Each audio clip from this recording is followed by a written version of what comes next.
안녕하세요. 김성길 목사와 함께하는 사람 이야기 제2단원의 G7 과정입니다. 전 시간에 이어서 이 시간에는 21-3회를 함께 나누겠습니다. 이 책의 페이지로는 362페이지입니다. 자, 전 시간에 우리가 이민수 교수님의 이야기를 우리가 함께 나눠 드렸는데요. 여기서 이제 이 인지 치료에 대한 이야기를 함께 나눴습니다. 인지 왜곡. 그래서 어떤 사건에 대해서 부정적으로 이제 해석하는 이 부분. 그래서 다른 쪽으로 해석할 수 있도록 권유를 할 때 이 심리 질병 우울증의 지수가 많이 떨어졌다는 것. 자, 그래서 꼭 우리가 기억해야 될 게 뭐냐면은 이 마음의 아픔, 심리 아픔은 알고 보면 감정의 아픔이에요. 내 감정이 지금 아픈 거예요. 내 감정이 지금 우울한 거고, 내 감정이 지금 화가 나는 거. 그럼 이 감정은 어떻게 해서 만들어지느냐? 솜사탕을 생각해 보면 잘 이해할 수 있을 거예요. 그래서 솜사탕은 이제 우리가 보면은 자전거나 이런 데서 설탕을 넣잖아요. 거기다 빨간색 넣으면 빨간색 솜사탕이 그다음 만들어져 나옵니다. 근데 이거는 금방 또 녹아서 없어져요. 감정의 아픔은 이와 같은 거예요. 그러면 이 감정은 뭐에 의해서 형성되냐면 정보에 의해서 형성됩니다. 정보. 뭘 듣고, 뭘 보고, 무엇을 만지고, 그 다음에 그것을 어떻게 해석하고. 해석도 역시 정보예요. 그 해석이 나한테 정보가 돼서 내 안에 들어오는 거예요. 그렇기 때문에 이 정보는 외부적 정보도 있고 내부적 정보도 있어요. 내 안에 이미 입력되어 있는 내가 받았던 상처에 대한 정보, 또 내가 가지고 살았던 그런 삶에 대한 정보들이 다 내 안에 저장되어 있습니다. 이런 것들이 이제 영향을 미치게 되는 거죠. 그래서 심리 질병의 감정을 바꾸려면 정보를 바꾸면 돼요. 정보. 그래서 자꾸 우울한 쪽으로 해석하고 우울한 쪽으로 자꾸 자기의 삶의 패턴을 만들고 그러면 우울한 감정이 계속 지속되겠죠. 이게. 그리고 이 감정이 자꾸 지속되고 확장돼요. 네. 자기 혼자만의 계속 잘못된 정보에 의해서 자기 생각이 계속 확장이 되고 그건 부정적으로 가는 거예요. 이게. 그래서 사람들에게 이야기하고 사람들의 말을 들어보고 또 상담을 하고 그 사람에게서 정보를 또 들어보고 이러면서 자기 내면의 생각을 바꾸도록 해야 됩니다. 생각의 아픔은 생각만 바꾸면은 금방 또 치유가 되는 거예요. 자, 왜곡된 생각에 대해서 조금 더 정리를 해보면요. 전부 아니면 전무라고 생각한다. 흑백 논리가 강하죠. 극단적 사고가 강하고 이분법적 사고가 강합니다. 완벽하지 못하면 실패할 거야.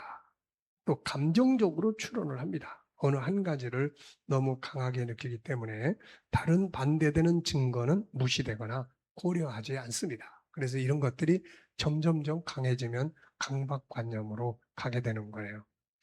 자, 앞서 이야기했던 그 A양은 수녀님이 연락하지 않는 건 나를 버린 거야. 라고 해석을 한 거죠. 근데 사실은 지금 어떻습니까? 수녀님이 이 사람을 버린 게 아니라 피정, 수녀님들, 이 신부님들이나 이런 분들이 수련하는 어떤 특정한 기간이죠, 이게. 그래서 거기 가서는 묵상하고 이런 부분들이 중심이 되다 보니까 바깥 세상과 연락을 거의 안 하게 되는 거죠. 그러니까 그런 상태에 있다는 걸 전혀 생각을 못 하는 거예요. 그래서 날 버렸어. 그러니까 어때요?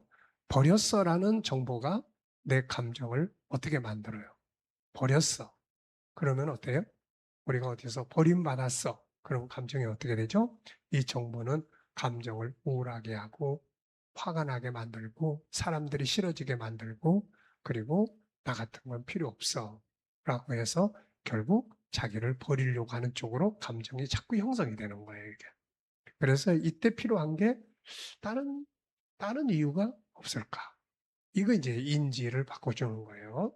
자, 그래서 이제 이런 문제들이 바로 우리가 이제 치료하고 상담할 때 해야 될 부분들이에요. 응용하기입니다. 자신이나 다른 사람에게 부정적으로 일반화된 단어를 붙이고 나는 똑똑한 너는 바보야. 내 인생은 실패한 인생이야. 그리고 이렇게 이런 부분들을 자꾸 갖다 붙여요. 선택적으로 추상함, 상황의 전체 그림을 보는 대신 한 가지의 작고 미세한 것에만 집중을 합니다. 과일반화, 하나의 특수한 사건으로 일반적인 법칙을 도출하여 그 개념을 관련 없는 상황에까지 확장하여 적용을 합니다.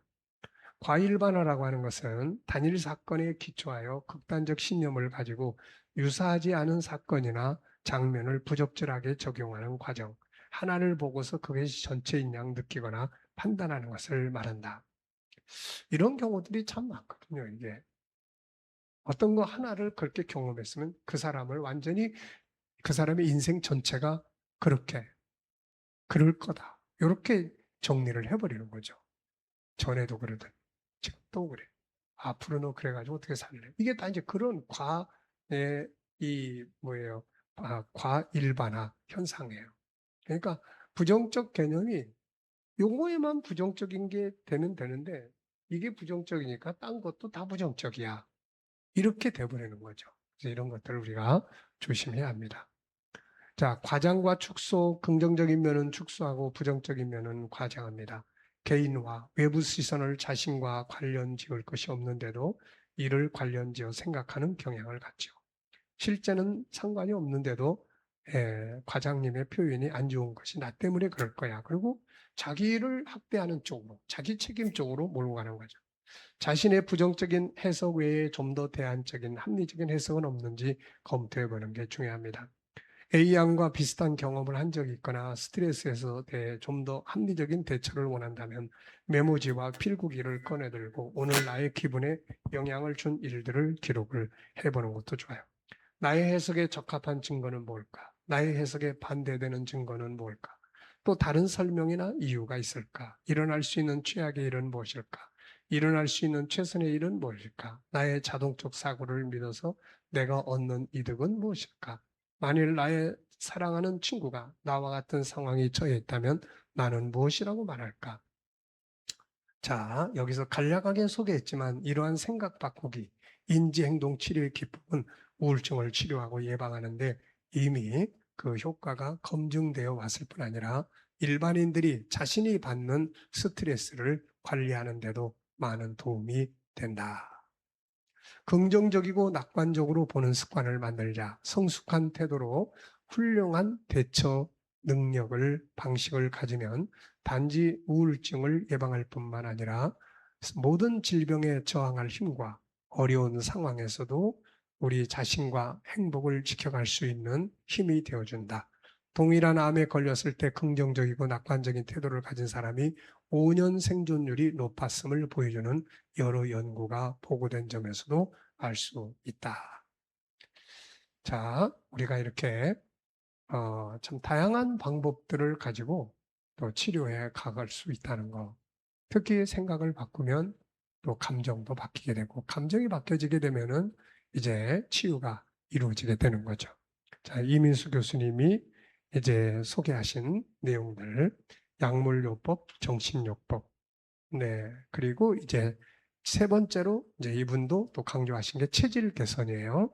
그래서 이 체질 개선에 대한 내용은 다음 시간에 또 이어서 말씀 나누도록 그렇게 하겠습니다.